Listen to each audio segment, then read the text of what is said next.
lovelies, welcome to the conversation about Dune Prophecy, the finale, the season 1 finale, not series finale, because it was just announced we are getting a season 2 of Dune Prophecy. Very excited to say this show absolutely stuck the landing for me. That's how it's Dune, as they say. Gonna be diving all into spoilers for the finale, so if you haven't seen it yet, get on out of here. But if you're sticking around, please hit that subscription bell. We are rapidly approaching 40,000 subscribers. We hit 39.5, and I'm very, very excited about it. Also, please hit that like so I know you like this video, even if you didn't like the show. Hopefully you like this video, and hopefully like the show too, because it really, like I said, did stick the landing for me. And most of all, as you know, my favorite part about YouTube is it connects us nerds. For years, there was no place to talk about this glorious stuff except in the back of a comic store, maybe at a bookstore. Now, we've got the internet, so let's have a conversation in the comments below. Let's talk all about Dune! The finale, for me, was pretty exemplary. It actually managed to consolidate a lot of through lines I didn't expect it to.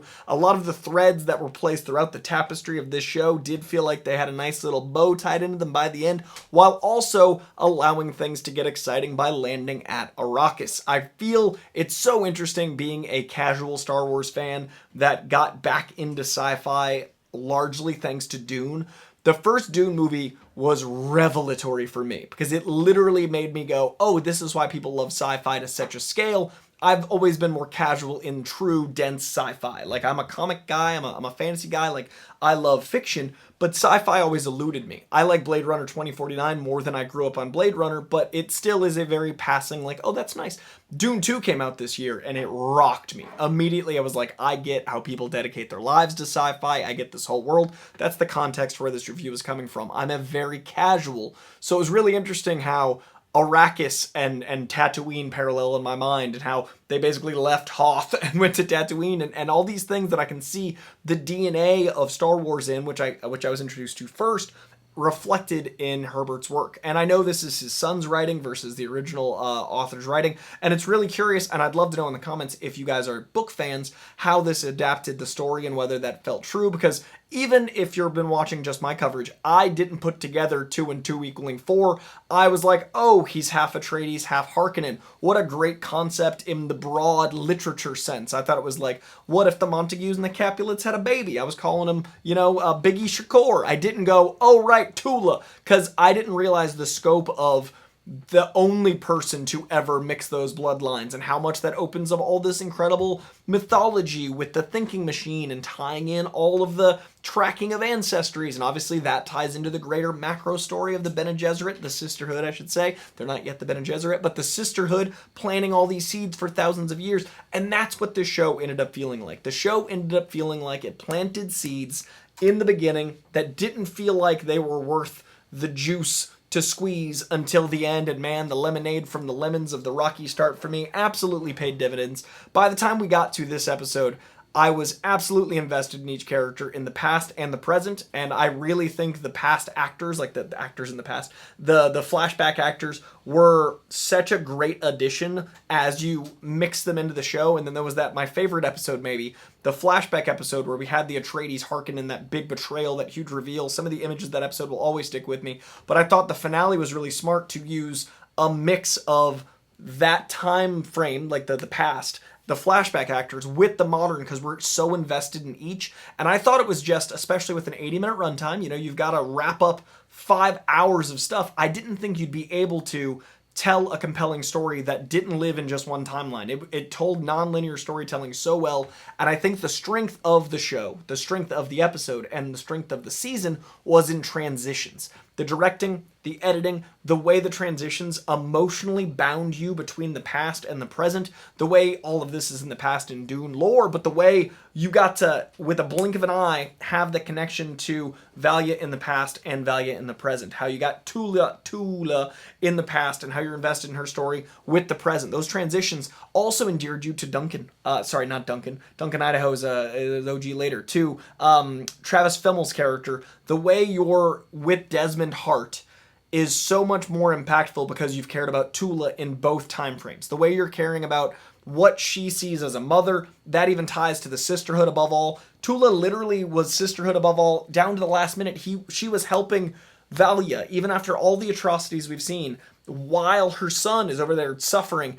And then at the end, she saves her son, and her son, in a very Shakespearean moment, is like, arrest her. I was worried she was going to die. The show had enough stakes that the whole time I was actually concerned that it might pay off in one of the two sisters dying. A show about sisterhood. I thought it might be like one of the sisters doesn't make it, and if Desmond Hart had done that, I would have bought it. I love that Desmond hating Valia, that had been his aunt the whole time. I love that the character didn't have a ton of screen time, but was always so fascinating or invested in his journey. I also appreciate that the stakes were high enough. We killed off Mark Strong, that we had the mother of his child that actually ended up loving him, betraying the sisterhood, but that didn't last long because she had to bite it too. And then the sisterhood being still victorious in that she got booped, and also the payoff from the Dune movie, seeing that get weaponized and used. But the ascent of the queen and the basically emperorship getting passed the torch, and immediately her running out and being like, the emperor's dead. There's so much that happened, but never felt rushed because we were so invested in these characters. They could quickly transition between all that. Didn't even talk about Lila yet. Lila's whole arc of being the reborn, the second born, this character that is like of myth, is so cool because we haven't even seen that paid off yet until the second season. I'm so glad we're getting a second season because we just see her manipulating the sisters, coming back in that way that she's able to convey what happened, I assume through conversation after death, but to see the blood, to see the remnants of everything that Valia's done, to see the other sisters killed, and now there's going to be these factions fighting each other against Mother Superior. We've got so many cracks in the foundation, and how much of this is all part of the plan, how much of this is destiny, how much of this is what had to be.